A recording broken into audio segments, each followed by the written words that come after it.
శుక్లాంబరధరం విష్ణుం శశివర్ణం చతుర్భుజం ప్రసన్నవదనం ధ్యాయేత్ సర్వవిఘ్నోపశాంతయేత్. వ్యాసాయ విష్ణురూపాయ వ్యాసరూపాయ విష్ణవే నమో వై బ్రహ్మనిధయే వాసిష్ఠాయ నమో నమః. విమలపటీ కమలకుటీ పుస్తకరుద్రాక్షసస్తహస్తపుటీ కామాక్షి పక్ష్మలాక్షి.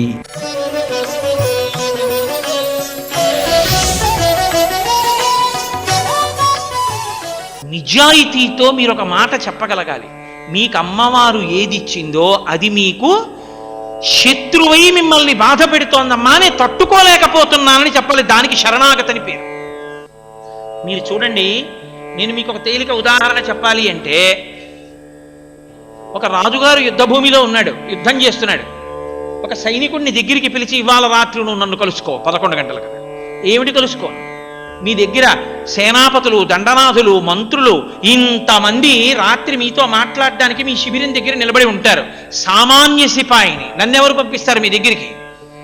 రాజు వెంటనే, అయితే ఇదిగో ఇది దగ్గర పెట్టుకుని నువ్వు నన్ను కలవాలని అడక్కు, నా శిబిరం దగ్గర అలా తిరుగుతుండు, వాళ్ళే తీసుకొస్తారు. ఏమిటదని చూశాడు. శత్రురాజు గారు ఉంగరం. అమ్మబాబాయ్ మహారాజా, ఇది నా దగ్గర ఉంటే ప్రమాదం, ఉంచుకో. రాత్రి బయట అది చేత్తో పట్టుకుని అలా తిరుగుతుండు. రాత్రి 11:15 అయింది. అది చేత్తో పట్టుకుని అలా చుట్టూ తిరుగుతున్నాడు. నీకేం పని, ఇక్కడ ఎందుకు తిరుగుతున్నావు అని గబగబా వచ్చి పట్టుకున్నారు. మరి రాజుగారు పడుకున్న శిబిరం అంటే మామూలుగా ఉంటుంది ఏంటి, రక్షణ. పట్టుకుని వెతికారు. శత్రురాజు ఉంగరం ఉంది. అమ్మ, వీడిని తీసుకెళ్లి రాజుగారి దగ్గర ప్రవేశపెడితే నాకు పదోన్నతి వస్తుంది. ముందు అందరినీ ఆపేసి వీడిని ఈడ్చుకుంటూ రాజుగారి దగ్గరికి తీసుకెళ్లారు. మహారాజా, వీడి చేతిలో శత్రురాజు ఉంగరం ఉంది, పట్టుకున్నాం.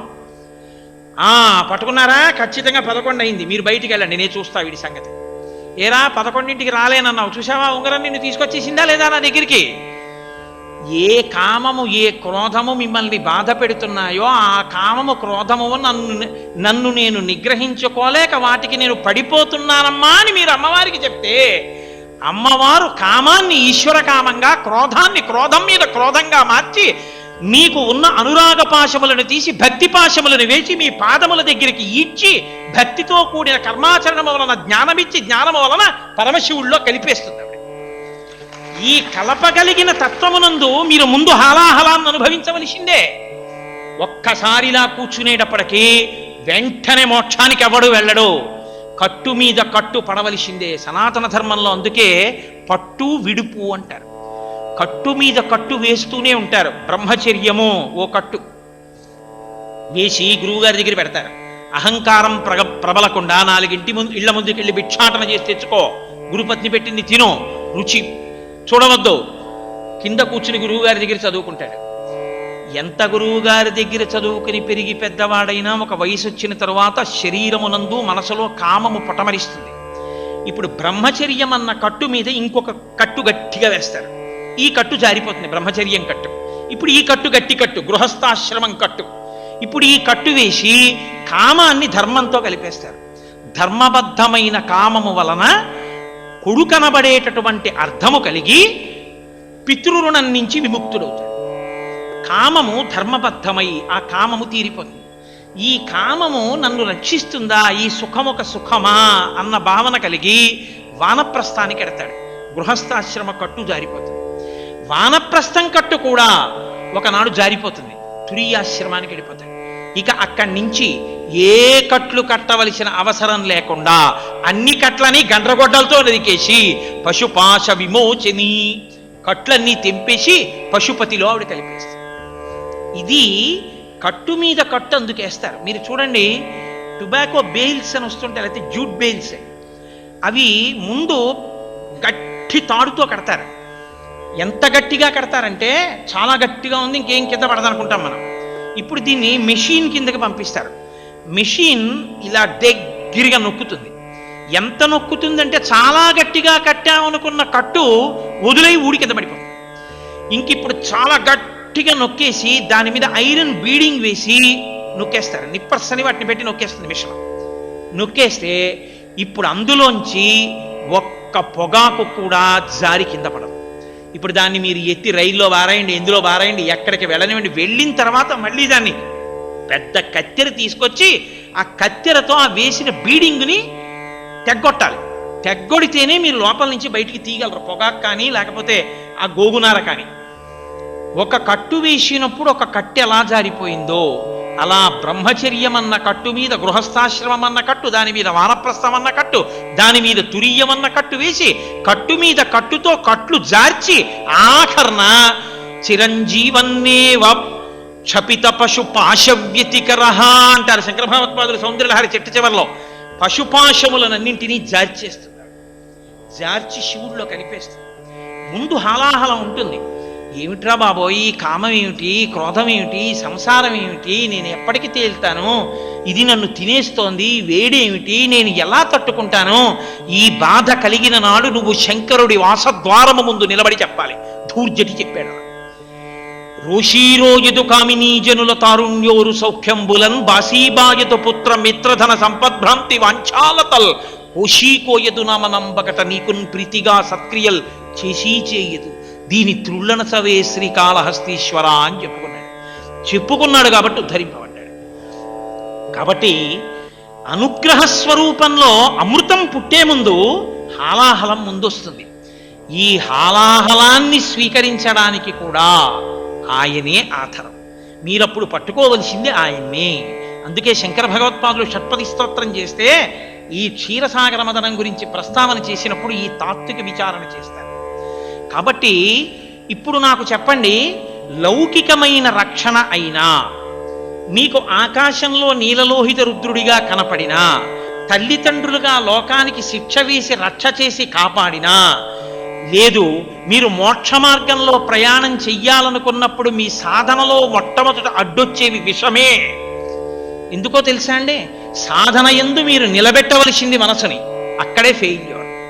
నిలబెట్టలేము. అయ్యి బాబోయ్ అసలు మనసే నిలబట్టలేదండి అంటే ఏది వద్దంటాడో అదే చేస్తాడు, ఏది చెయ్యంటాడో అది చేయడం తేలిక, వద్దన్నది చేయకుండా ఉండడం కష్టం. ఈశ్వర మీరు అశనం గరళం అందుకని హాలాహలాన్ని పుచ్చుకుంటూ ఉంటారు ఎప్పటికీ. ఫణీకలాపో ఆయన మెడలో పెద్ద పెద్ద పాములను భూషణములుగా వేసుకుంటాడు. ఎక్కడ చూడండి నాగేంద్రహారాయ త్రిలోచనాయ అని మనం నాగేంద్రహారములను వేసుకుంటాడు అని చెప్తాం. ఏమైన కర్మ, ఆయనకో పేట బంగారం గొలిసే చేయించేవాడు లేడా? ఆయనకో రుద్రాక్ష మాల వేసేవాడే లేడా? ఆయన ఆభరణాలన్నీ గమ్మత్తుగానే ఉంటాయి. ఆయన మెడలో ఒక పెద్ద పుర్రెలమాల ఒకటి వేలాడుతూ ఉంటుంది. ఏమైన కర్మ, ఎందుకు ఆ పుర్రెలమాల? ఆ పుర్రెలమాల ఏమిటో శంకరాచార్యులు వారు చెప్పారు. బ్రహ్మమస్తకావలి నిబద్ధతే నమ శివాయ అని. ఈ సృష్టినంతటినీ చెయ్యవలసి వచ్చినప్పుడు ఎవరిలోకి లోకాలన్నీ లయమైపోయాయో ఆ లోకాలన్నీ మళ్ళీ ఆయనలోంచే బయటికి రావాలంటే ముందు ఆయన ఒకరిని సృష్టిస్తాడు, చతుర్ముఖ బ్రహ్మని. నాయనా నేను ఇచ్చిన వేదాన్ని దగ్గర పెట్టుకుని అది ఎలా చెప్పిందో అలా ఈ లోకాలన్నింటినీ సృజించరా అన్నాడు ఆయన. ఆయన లోకాలన్నింటినీ సృజించాడు. అయిపోయింది. మహాప్రళయం చేసినప్పుడు మళ్ళీ అందరూ పడిపోయారు, బ్రహ్మగారు పడిపోయారు. అయ్యో పాపం నేను సృష్టి చెయ్యమంటే పెద్ద ఆయన 4 తలకాయలు పెట్టుకుని ఇంత సృష్టి చేసినవాడు బొత్తిగా ఈయన తలకాయ కూడా ఇలా భూమి మీద పడిపోయి ఉండడమా అని జాలేసి ఆ 4 తలకాయలు తీసి ఓ తడప కట్టి మెళ్ళ వేసుకున్నాడు. ఇప్పుడు అది ఓ పెద్ద మాలైంది. అంటే ఇంతమంది బ్రహ్మలు వెళ్ళిపోయారు, ఆయన మాత్రం అలాగే ఉన్నాడు. ఆయన కాలాతీతుడు, ఆయన వెళ్ళేవాడు కాడు, ఆయన వెళ్ళిపోతున్న వాటికి సాక్షిగా ఉన్నవాడు. ఇది చెప్పడానికి ఆయన మెళ్ళో పుర్రెలమాల వేసుకుంటాడు. పునుకల పేరు కంఠమన భూరి భుజంగము భూషణంబుగా ననయము భస్మధారణము ఎద్రి నివాసము మేరు విల్లుగా అనుభుగ దంతి చర్మమును హస్తములందు కపాల చూలముల్ పడిబడిదాల్తు శంకర కృపావరు రూపమును ఆశ్రయించదు. ఆయన మెడలో పాములు ఎందుకు వేసుకోవాలి అంటే పాము అనేకమైన వాటికి సంకేతం. ఎందుకంటే ఇప్పుడు నేను నాగభూషణ అన్న నామాన్ని కాదు వ్యాఖ్యానం చేసేది, శ్లోకాంతర్గత వ్యాఖ్యానం అంతే. పాము మృత్యువునకు సంకేతం. అందుకే మీరు చూడండి, పావుని మీరు చూస్తే పర్వాలేదని నిన్న చూడలేదని మీరు బెంగెట్టుకోకుండా ఇంటికేం రారు. నేను చూసి వచ్చేసాను కానండి, అది నన్ను చూసిందేమో అన్నదే అనుమానం అంటారు. అని మంత్రించిన చోళ్ళు తెచ్చుకుని ఇల్లంతా చల్లించుకుని ఓ మంచం ఎక్కి కూర్చుంటాడు అంతే. ఎక్కడ బుస్ అన్నా సరే హడిలిపోతాడు. ఏదో రామాయణం అరణ్యకాండలో మారీచుడు చెప్పుకుంటాడు, ప్రకారాదీని నామాని రామత్రస్తస్య రావణ రత్నాని చ రథాశ్చైవ విత్రాచ జనయంతి మే. ఎవరైనా నా దగ్గరికి వచ్చి రా అన్నారనుకోండి, రథం అందామని, రా తర్వాత మా అంటారేమో అని పారిపోతుంటారు. వాళ్ళు రథం అందామని వచ్చారు కానీ రా అంటేనే పారిపోతారు. రత్నం అందామని వస్తే పారిపోతారు. రా అంటే నాకు భయం, తర్వాత మా అంటారేమో అని. నాకు అంత భయం పట్టుకుందిరా, ఆయన నన్ను మానవాస్త్రం పెట్టి కొట్టినప్పటి నుంచి ఏం చెప్పాడు. అలా పాము వీడిని చూసిందేమోనని వీడికి భయం, అందుకని వీడు మనసు ఎక్కి కూర్చుంటాడు. మృత్యు అంటే భయం లేనివాడు లోకంలో ఎవ్వడు. నాకేముందండి, పిల్లలందరూ సెటిల్ అయిపోయారు, హాయిగా ఉన్నాను, ఏదో సుఖంగా కృష్ణారామ అనుకుంటున్నాను, సాయంకాలం అలా ప్రవచనం దగ్గరికి రాకూడదు, చీకటి గబుక్కుని పడ్డానంటే పెద్దవాడిని లేనిపోని ఇబ్బంది అంటే. ఏం ఉండిపోతావా వెళ్ళకపోతే? శాశ్వతంగా ఉంటాడా? ఏం ఉండడు, కానీ భయం. ఇది ఎక్కడ పడిపోతుందో, ఈ భయం లేనివాడు లోకంలో ఉండడు. కాబట్టి ఇంత పిరికితనం మృత్యువు గురించే. అందరూ మృత్యువుకి భయపడితే ఆ మృత్యువు ఆయనకు ఆభరణము. ఆయన ఆ మృత్యువేమీ చెయ్యలేదు, అందుకే యముణ్ణి చంపాడే మార్కండేయోపాఖ్యానం. కాబట్టి ఆయన మెడలో పావుని వేసుకుంటాడు. కాదు కాదు, పాము యొక్క కదలిక యందు ఒక గమ్మత్తు ఉంటుంది. పాము కదిలినప్పుడు చాలా తక్కువ కాలంలో శరీరం అంతా కదలదు. నేనున్నాను అనుకోండి, ఇప్పుడు నేను లేచి ఇలా కాళ్ళు కింద పెట్టి లేస్తే నా శరీరం అంతా కదిలిపోతుంది. సాధారణంగా అన్ని ప్రాణులకు అలా కదులుతుంది. ఒక్క పాము మాత్రం చుట్టలు చుట్టుకు పడుకుందనుకోండి, అది తల కదిపి వెళ్ళడం మొదలు పెడితే తోక వెళ్ళాలి అంటే కొంత సమయం పడుతుంది. తల వెళ్ళిపోగానే తోక వెళ్ళిపోదు. ఆ చుట్టలన్నీ అయిపోయిన తర్వాత, అది అటు వెళ్ళిపోయిన తర్వాత చిట్ట చివర తోక కదులుతుంది. అది కదిలి వెళ్ళిపోతున్నటువంటి కాలమునకు గుర్తు. ఈ కాలము లోకమునంతటినీ పడగొట్టేస్తుంది. కాలమే గ్రసించేస్తుంది లోకాన్ని. అందుకే కింవానేన ధనేన మాజికరి విప్రాప్తేన రాజ్యేన కిం అని శంకర భగవత్పాదులు స్తోత్రం చేస్తూ అన్ని కాలంలో వెళ్ళిపోతాయి. మాకురు ధనజన యవ్వన గర్వం హరతి నిమేషత్కాల సర్వం మాయామయమిదమకిలం మిత్వా బ్రహ్మపదం త్వం ప్రవిశవిదిత్వా అంటారు. నేనింత యవ్వనంలో ఉన్నాను, కాలం తినేస్తుంది, వృద్ధుడైపోతాడు. నాకింత ఐశ్వర్యం ఉంది, కాలగతిలో దరిద్రుడై ఎక్కడ గొప్పగా బతికాడో అక్కడే బాగా ఎత్తైన గోడల క్రీనీడలో భిక్షాటన చేసి బతుకుతాడు. నేనింత అందగాన్ని, వివరణం అయిపోతుంది. కాలము అన్నిటినీ తినేస్తుంది, ఆఖరికి శరీరాల్ని తినేస్తుంది. అలా తినగలిగినటువంటి కాలమునకు పాము గుర్తు కాదు. ఆ కాలము అన్నిటినీ పడగొడుతుందేమో, ఆ కాలము ఆయన గతి, ఆయన నడక. అందుకనే ఆ కాలము ఆయనకి ఆభరణమై. అందరికీ దుఃఖము, పాపము యొక్క ఫలితం వచ్చేటప్పుడు భయంకరంగా ఉంటుంది, భరించలేనంత విషాగ్నిలా ఉంటుంది. కానీ ఆయన మాత్రం, ఆయన్ని నమ్ముకున్నవాడెవడో ఆయన్ని గ్రహాలు కూడా నవగ్రహాలు కూడా ఆయన కవచంగా కట్టు కూర్చుంటాడు శ్రీకాళహస్తి. కాబట్టి ఆయనకి పాములు ఆభరణములుగా ఉంటాయి. కాదు కాదు, బాహ్యంలో కూడా ఆయన యథార్థముగా పాములకు ఆశ్రయం ఇచ్చాడు. ఎప్పుడు ఇచ్చాడో తెలుసా అండి? వాసుకి అని చాలా పెద్ద సర్పం, అది ఏదో చాలా పెద్ద పెద్ద పచ్చిమిరపళ్ళు వచ్చాయన్నప్పుడే పచ్చిమిరపళ్ళ పచ్చడి పెట్టుకుంటారు కదండి అందరూ మార్కెట్కి పోయి. అలా వాసుకి చాలా పెద్ద సర్పం, దాన్నే చుట్టారు మందర పర్వతానికి. ఈ వాసుకిని తినాలి అని గరుత్మంతుడికి కోరిక. ఈ వాసుకి ఒకప్పుడు బయటికి వచ్చాడు. బయటికి వచ్చి వెళుతుంటే గరుత్మంతుడు వచ్చి వెంట తరివాడు. ఆయన గరుత్మంతుడి నుంచి రక్షణ పొందడానికి ఒక గుహలోకి పారిపోయాడు. ఇప్పుడు గరుత్మంతుడు గుహలోకి వెళ్ళి కొడదామని గరుత్మంతుడు ఆతతపక్షమారుతరయకంపిత ఘూర్ణితాచల వ్రాత మహర్ణవుండు అంటారు మహాభారతంలో. అలా రెక్కల్ని అల్లాడిస్తూ వెళుతుంటాడు ఆయన. ఎక్కడ తనని చనుకుతాడో అని ఆయన కళ్ళకి సరిగ్గా తను కనపడకుండా ఉండడం కోసమని పడగలు ఎత్తి పడగల మీద ఉండేటటువంటి మణుల యొక్క వెలుగు చేత ఆయనకి కళ్ళు కనపడకుండా చేస్తూ విషాగ్ని జ్వాలలను కక్కుతున్నాడు వాసుకి. ఆయన ఈయన కూడా కశ్యప ప్రజాపతి కొడుకులే. కాబట్టి ఆ గుహ దగ్గరికి కశ్యప ప్రజాపతి వచ్చారు. ఆయన అన్నారు, అన్నదమ్ములు ఇలా కొట్టుకోకూడదు, కాబట్టి గరుత్మంతా నువ్వు వీడిని విడిచిపెట్టు అని ఆయన వేరొక ఆహారం చెప్పి అక్కడికి వెళ్ళమన్నారు. గరుత్మంతుడు అక్కడికి వెళ్ళిపోయాడు. వెళ్ళిపోయినప్పుడు కశ్యప ప్రజాపతి అన్నారు, నువ్వు పరమశివ భక్తుడివి, నువ్వు శివుణ్ణి బాగా ఆరాధన చెయ్యి. పరమశివుడి యొక్క వైభవం ఎటువంటిదో తెలుసా? నిన్ను చంపాలనుకునే గరుత్మంతుడు నీ ముందు కాపలాగా నిలబడతాడు. ఆ స్థితిని తీసుకొస్తాడు శివుడు. శివోపాసన చెయ్యి. సుకి పరమేశ్వరుడు గురించి తపస్సు చేశాడు. శంకరుడు ప్రత్యక్షమయ్యాడు. ఏం కావాలని అడిగాడు. నాకు గరుత్మంతుడి నుంచి భయం ఉందన్నాడు. ఆయన ఉదారు శివుడు. ఆయన అన్నాడు, నీకు ఇవ్వాల నుంచి ఆ గరుత్మంతుని వలన భయం లేదు, సరికదా? ఇప్పటి వరకు నువ్వు రక్షణ కోసమని వెంపర్లాడుతున్నావు, ఇక నుంచి నీకు లోకములను రక్షించగలిగిన శక్తినిస్తున్నాను. ఎవరు నీ దర్శనం చేస్తారో వాళ్ళకి చర్మ వ్యాధులన్నీ పోతాయి. ఎవరు నీ దర్శనం చేస్తారో వాళ్ళకి సంతానం కలుగుతుంది. ఒకానొక నాడు నిన్ను నా కుమారుడు వచ్చి దర్శనం చేసి నా కుమారుడు కూడా నువ్వున్న చోటే ఉండిపోతాడన్నాడు. కుక్షి, కుక్షి అంటే గుహ. ఆది సుబ్రహ్మణ్యము అంటారు. ఆ గుహలో వాసుకి తపస్సు చేశాడు. పరమశివుడు వరం ఇచ్చాడు. తరువాతి కాలంలో సుబ్రహ్మణ్యావతారం వచ్చింది. ఆయన రాక్షస సైన్యాన్ని సంహరించిన తర్వాత ఇంద్రుడు దేవసేననిచ్చి వివాహం చేశాడు. వివాహం చేయబడినటువంటి క్షేత్రమే కుక్షి క్షేత్రం కర్ణాటక రాష్ట్రంలో. అప్పుడు వాసుకి వెళ్ళి అడిగాడు, మీ తండ్రి గారు నాకు వరం ఇచ్చారు, నువ్వు ఇక్కడ వెలియవలసింది అని.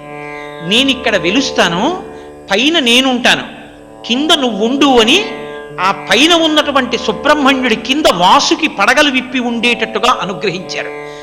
తన వరం వల్ల తన కొడుకు ఆ వరాన్ని నిలబెట్టి గౌరవించి తన తండ్రితనానికి మర్యాదనిచ్చాడు కాబట్టి, తన గురించి తపస్సు చేశాడు కాబట్టి, వాళ్ళిద్దరినీ వదిలి ఉండలేక పరమేశ్వరుడు వచ్చి అక్కడ లింగంగా నిలబడ్డాడు. అక్కడ ఆయన నిలబడి నేనే అహిర్భుజ్ఞ అని ఒక పేరు ఆయనకి. పాము పడగ దేన్ని మొయ్యదు. పాము పడగలా విప్పింది కదా అని దాని మీద మీరు 1 కేజీ వంకాయలు ఎట్టి మోసుకురా అంటే అదేం పట్టరాదు. ఆ పడగలు మొయ్యడానికి ఏం పనికిరావు. కానీ ఆదిశేషుని యొక్క పడగలు ఈ భూభారాన్నంతటిని వహిస్తాయి. ఆదిశేషుని యొక్క పడగలలో పరమశివుడు ఉండి భూభారాన్ని వహిస్తాడు. అందుకని అహిర్భూజ్ఞ అని పేరు ఆయనకి. నా చేత అనుగ్రహింపబడిన వేరొక పాము ఆదిశేషుడు కనుక ఆదిశేషుడు కూడా ఇక్కడ వచ్చి ఉండాలన్నారు. అందుకే మీరు కుక్షి క్షేత్రానికి వెళ్ళి చూస్తే అర్చకులు భోజనం చెయ్యగా మిగిలిపోయినటువంటి విస్తళ్ల మీద చర్మ వ్యాధులున్న వాళ్ళు ఆ విస్తళ్ళు తీసి దాని మీద దుల్లుతూ ఉంటారు. ఆ చర్మ వ్యాధులు పోతాయి. అక్కడ అక్షయ పాత్ర దర్పణ తీర్థంలో దర్పణం కొట్టుకొచ్చాయండి. కలలోకొచ్చి ఈశ్వరుడు చెప్తే ప్రవాహానికి అడ్డంగా నిలబడి దొరికాయి. ఇప్పటికీ అక్షయ పాత్రకి నైవేద్యం పెట్టి తీసుకొచ్చి సుబ్రహ్మణ్యుడికి నైవేద్యం పెడతారు కుక్షి క్షేత్రంలో. మీరు ఇప్పటికీ అక్కడికి వెడితే పైన సుబ్రహ్మణ్యుడు, కింద వాసుకి, కింద ఆదిశేషుడు, కింద శివలింగం, 4 ఉంటారు. కానీ ఆదిశేషుని యొక్క విషపు గాలులకి వాసుకి విషపు గాలులకి ఎదురుగుండా వచ్చేటటువంటి భక్తులు తట్టుకోలేకపోతున్నారని పరమశివుడు ఆజ్ఞాపించాడు. ఆ విషాన్ని విరగ్గొట్టగలిగిన శక్తి గరుత్మంతా నీకొక్కడికే ఉంది. కాబట్టి నువ్వు వచ్చి అక్కడ స్తంభంలా నిలబడి వాసుకి విడిచిపెట్టే విషాన్ని నువ్వు పుచ్చుకొని ఆయనిచ్చే నమస్కారాలు వాసుకి ఇచ్చి వాసుకి అనుగ్రహాన్ని భక్తులకి ఇస్తూ ఉండని. గరుడ స్తంభంగా వచ్చి గరుత్మంతుడు నిలబడి వాసుకి విషాన్ని పుచ్చుకొని ఆయన అనుగ్రహాన్ని భక్తులకి ఇచ్చి భక్తుల యొక్క విన్నపాలన్నీ వాసుకి చేరుస్తున్నాడు. వాసుకుని తరిమినటువంటి వాణ్ణి వాసుకి రక్షకుడిగా, వాసుకి మాట వినవలసిన వాడుగా తీసుకొచ్చి నించోపెట్టాడు. కాదు స్కంద పురాణంలో ఒక ఆఖ్యానం ఉంది. మణినాగము అని ఒక పేరు, దానికి ఒక అలవాటు. అది ఎప్పుడు శివ శివ శివ శివ శివ శివ అంటుంది. ఆ పాము ఒక రోజున పుట్టలోంచి బయటకు వస్తూ శివ శివ శివ అంటూ వెళ్ళిపోతుంది. పైనుంచి గరుత్మంతుడు వచ్చాడు. ఆయన పావుని తన్నుకుపోదామని వస్తుంటే అది నిర్భయంగా నేను శివనామం చెప్తుండగా నన్ను గరుత్మంతుడు ఏం చేస్తాడని వెళ్ళిపోతాడు. గరుత్మంతుడు తన్నబోయాడు. అన్నీ తెలుసున్నవాడు సర్వజ్ఞ, ఆయనకి తెలియదండి. ఆయన వెంటనే నందిని పిలిచి మణినాగాన్ని కాపాడు అన్నాడు. ఆయన వెంటనే శ్రీ మహావిష్ణువుకి వెళ్ళి చెప్పారు, అయ్యా గరుత్మంతుడు చెనకబోతున్నాడు, శివాజ్ఞ, మణినాగమును చెనకకూడదు. గరుత్మంతుణ్ణి వెంటనే శ్రీ మహావిష్ణువు పిలిచి నువ్వు ఆ మణినాగమును చెనకవద్దు అన్నాడు. తినబోతున్న ఆహారాన్ని వద్దు అని ఎవరు నిర్బంధించకూడదు, కాబట్టి నేను తింటాను అని గరుత్మంతుడు మణినాగం మీదకి వెళ్ళాడు. శ్రీ మహావిష్ణువు గరుత్మంతుడిలో ఉన్న శక్తిని ఉపసంహారం చేశాడు. ఒక సామాన్యమైన పిట్ట నేల మీద పడిపోయినట్టుగా గరుత్మంతుడు నేల మీద పడిపోయి అప్పుడు ఆర్తితో విష్ణువుని ప్రార్థన చేశాడు. శివాజ్ఞని ఎదిరించి ఎప్పుడు తిరక్కు, ఇంకెప్పుడు మణినాగం జోలికి వెళ్ళకని మళ్ళీ గరుత్మంతుడికి శక్తినిచ్చారు. ఆ మణినాగము వాసుకి రెండిటిని పైకెత్తి తనని ఆశ్రయించాయి కాబట్టి పరమ ప్రేమతో తన మీద వేసుకుని ఆభరణాలుగా స్వీకరించారు. కాబట్టి ఆయన నాగాభరణుడు. లోకంలో మీరు ఏదైనా వ్రతం చేసి అయ్యా ధాన్యం ఇస్తానండి అన్నారనుకోండి వస్తారు, సువర్ణదానం చేస్తానన్నారనుకోండి వస్తారు, రజితాదానం చేస్తానండి అన్నారనుకోండి వస్తారు, నేను త్రాచుపావును దానం చేసుకుందాం అనుకుంటున్నానండి అన్నారనుకోండి ఎవరు రారు పుచ్చుకోవడం.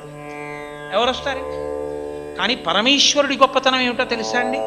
తనని ఆశ్రయించినటువంటి పాముల్ని రక్షించడం కాదు, వాటిని ఎత్తి మెడలో వేసుకున్నాడు. వేసుకున్నవాడు కాబట్టి ఆయన నాగాభరణుడు. ఆయన ఎవరిని రక్షించడు? మీరు ఇంకొకటి చూడండి, అసలు సహజంగా ఏదంటే భయం ఉంటుందో అది వచ్చినా శివుణ్ణి ఆశ్రయించి ఉండగా అదేం చేయలేదు. పాముకి అగ్ని అంటే భయం. పిల్లపాములు కూడా ఆయన్ని చుట్టుకుని ఉంటాయి, ఉంగరాలు కూడా ఆయనకి పిల్లపాములే. అలాంటి శంకరుణ్ణి పట్టుకుని ఉన్నటువంటి పాములు ఆయన హాలాహలమనబడేటటువంటి అగ్నిహోత్రాన్ని పుచ్చుకుంటున్నప్పుడు భయపడి ఒకటి కింద పడిందా? శివుణ్ణి పట్టుకుని ఉండగా చెనకగలిగినది ఏదీ లేదు. ఆఖరికి శివశక్తి, శివానుగ్రహం ఉన్నవాణ్ణి నవగ్రహాలు కూడా బాధ పెట్టడం సాధ్యం కాదు. నన్ను నమ్మండి. నాతో ఒకానొకప్పుడు ఒక జ్యోతిష విద్వాంసుడు వచ్చి అన్నాడు, అయ్యా నేను ఇప్పుడే మీకు తెలుసున్న వారి జాతకం చూసి వచ్చాను, ఆయన అలోమని ఏడుస్తూ గుండెలు బాదుకుంటూ ఉండాలి, ఆయన భార్య ఉండకుండా ఏడాది క్రితమే వెళ్ళిపోవాలి, ఆయన భార్య ఎలా బతికుంది, అంత సంతోషంగా ఆయన ఎలా ఉన్నాడండి అన్నాడు. నేను ఆయన జీవన విధానమేమో ఆయన భక్తి ఏమిటో చెప్తే ఆయన అన్నాడు, నిజమేను సుమండి, అంతటి శివభక్తి తత్పరుల్ని గ్రహాలు కూడా ఏమీ చేయలేవేమో అన్నాడు. కాబట్టి ఆయనని ఆశ్రయించిన వాళ్ళని ఎవరూ ఏమీ చేయలేరు. మార్కండేయుణ్ణి యమధర్మరాజే ఏమీ చేయలేకపోయాడు. కాబట్టి ఆయన శక్తిని, ఆయన రక్షకత్వాన్ని చూపిస్తుంది. సర్వం శ్రీ ఉమామహేశ్వర పరబ్రహ్మార్పణమస్తు. స్వస్తి.